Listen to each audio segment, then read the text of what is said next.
It's late. Time for your story, I think. My name is Christopher Lee, and these are Edgar Allan Poe's Gothic tales.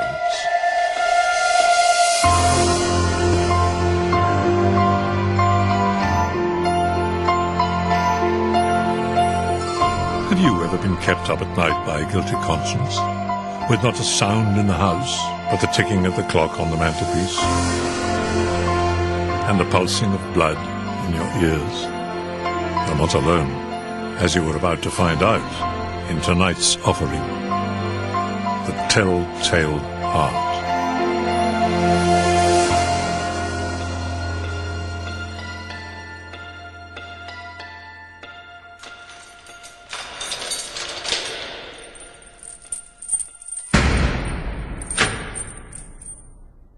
True. Nervous, very dreadfully nervous I had been, and am. But why will you say that I am mad? The disease had sharpened my senses, not destroyed, not dulled them. Above all was the sense of hearing, acute. I heard all things in the heaven and in the earth. I heard many things in hell. How then am I mad? Hearken, and observe how healthily, how calmly I can tell you the whole story. It is impossible to say how first the idea entered my brain, but once conceived, it haunted me day and night. Object, there was none. Passion, there was none. I loved the old man. He had never wronged me. He had never given me insult. For his gold, I had no desire. It was his eye. He had the eye of a vulture, a pale blue eye with a film over it. Whenever it fell upon me, my blood ran cold, and so by degrees, very gradually, I made up my mind to take the life of the old man, and thus rid myself of the eye forever. You should have seen me. You should have seen how wisely I proceeded. With what caution, with what foresight, with what dissimulation I went to work. I was never kinder to the old man than during the whole week before I killed him. And every night, about midnight, I turned the latch of his door and opened it, oh, so gently. Then, when I had made an opening sufficient for my head, I put in a dark lantern, all closed so that no light shone out. And then I thrust in my head. Oh, you would have laughed to see how cunningly I thrust it in. I moved it slowly, very slowly, so that I might not disturb the old man's sleep. It took me an hour to place my whole head within the opening so far that I could see him as he lay upon his bed. Oh, would a madman have been so wise as this? When my head was well in the room, I undid the lantern. Cautiously, oh, so cautiously, for the hinges creaked. I undid it just so much that a single thin ray fell upon the vulture eye. And this I did for 7 long nights, every night, just at midnight. But I found the eye always closed, and so it was impossible to do the work. For it was not the old man who vexed me, but his evil eye. Upon the 8th night, I was more than usually cautious in opening the door. A watch's minute hand moves more quickly than did mine. To think that there I was, opening the door little by little, and he not even to dream of my secret deeds or thoughts. I fairly chuckled at the idea. Perhaps he heard me, for he moved on the bed suddenly, as if startled. His room was as black as pitch, and so I knew that he could not see the opening of the door, and I kept pushing it on, steadily.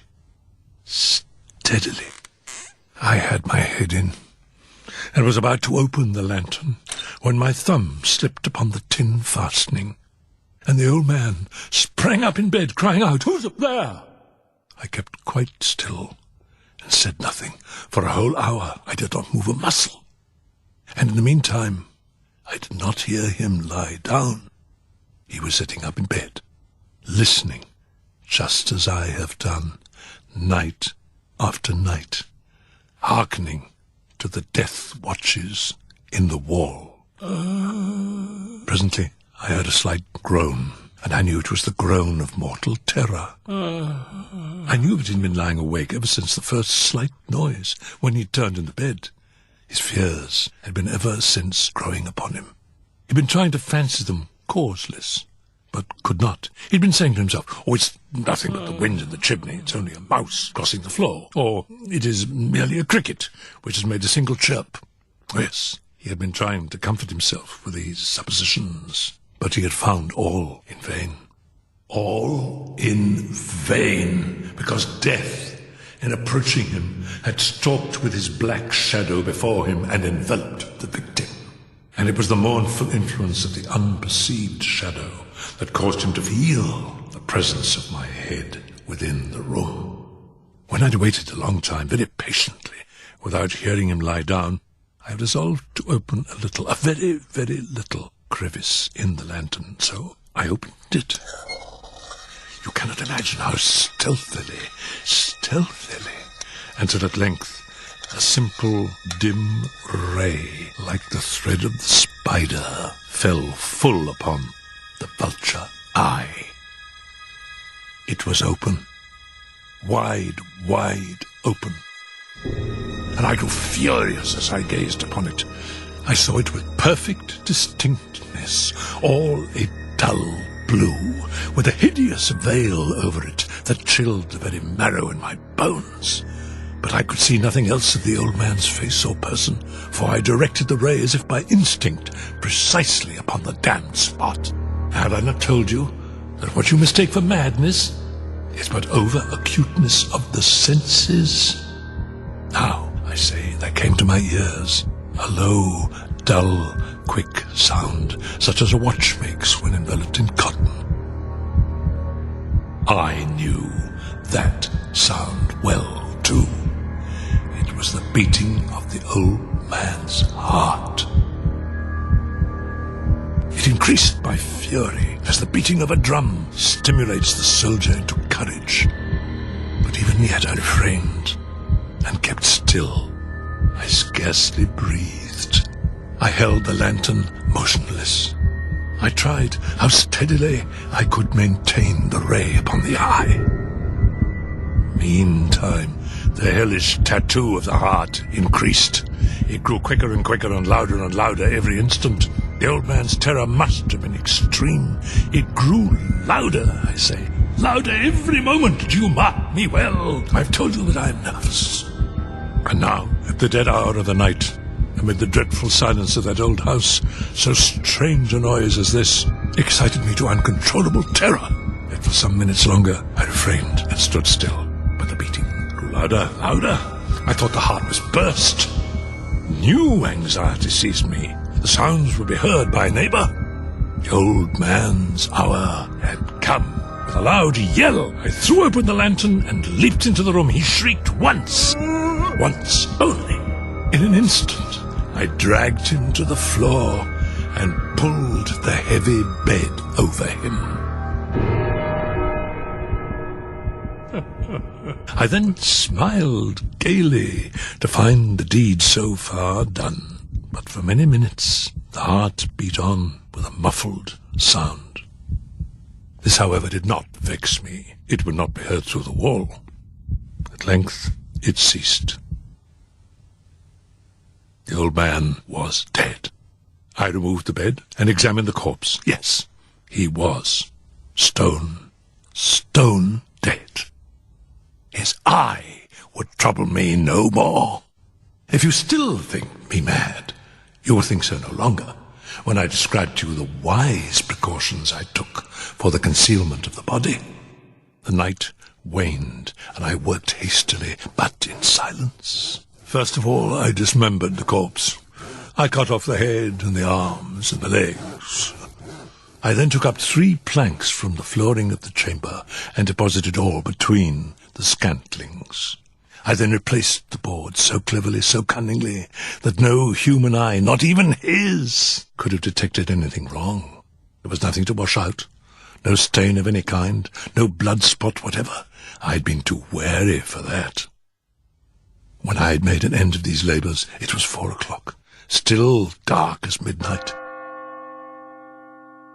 As the bell sounded the hour, there came a knocking at the street door. I went down to open it with a light heart, for what had I now to fear? There entered 3 men, who introduced themselves with perfect suavity as officers of the police. A shriek had been heard by a neighbour during the night. Suspicion of foul play had been aroused, and they, the officers, had been deputed to search the premises. I smiled, for what had I to fear? I bade the gentleman welcome. The shriek, I said, was my own, in a dream. The old man I mentioned was absent in the country. I took my visitors all over the house.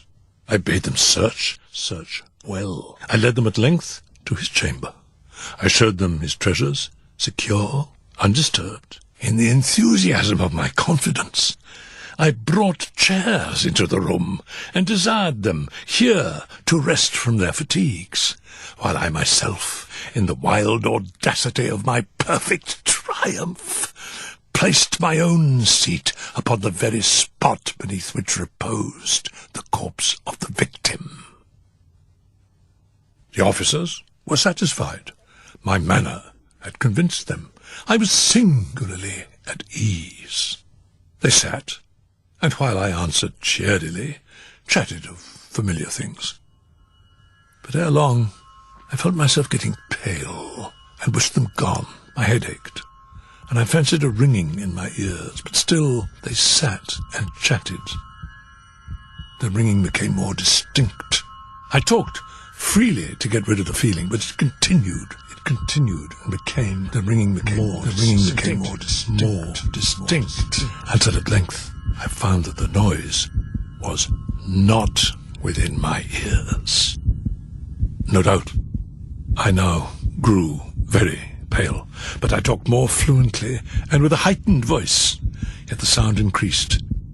And what could I do? It was a low, dull, quick sound, much such a sound as a watch makes when enveloped in cotton. I gasped for breath, and yet the officers heard it not.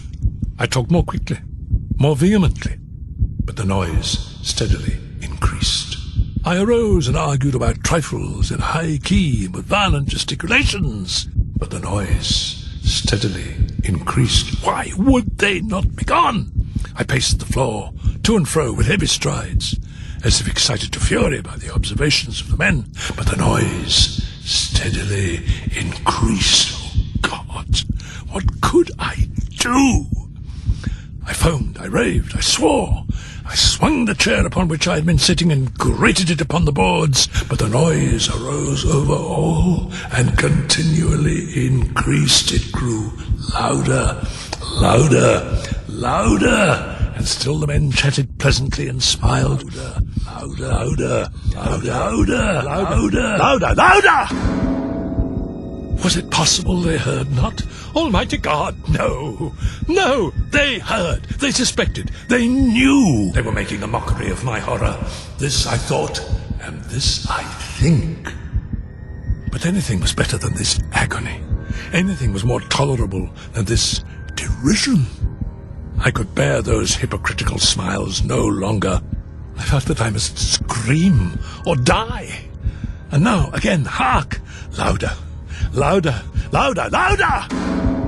Villains! I shrieked. Dissemble no more! I admit the deed!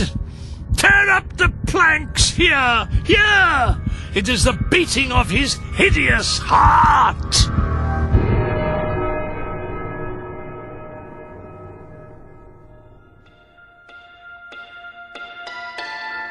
This is Christopher Lee, wishing you a very good night.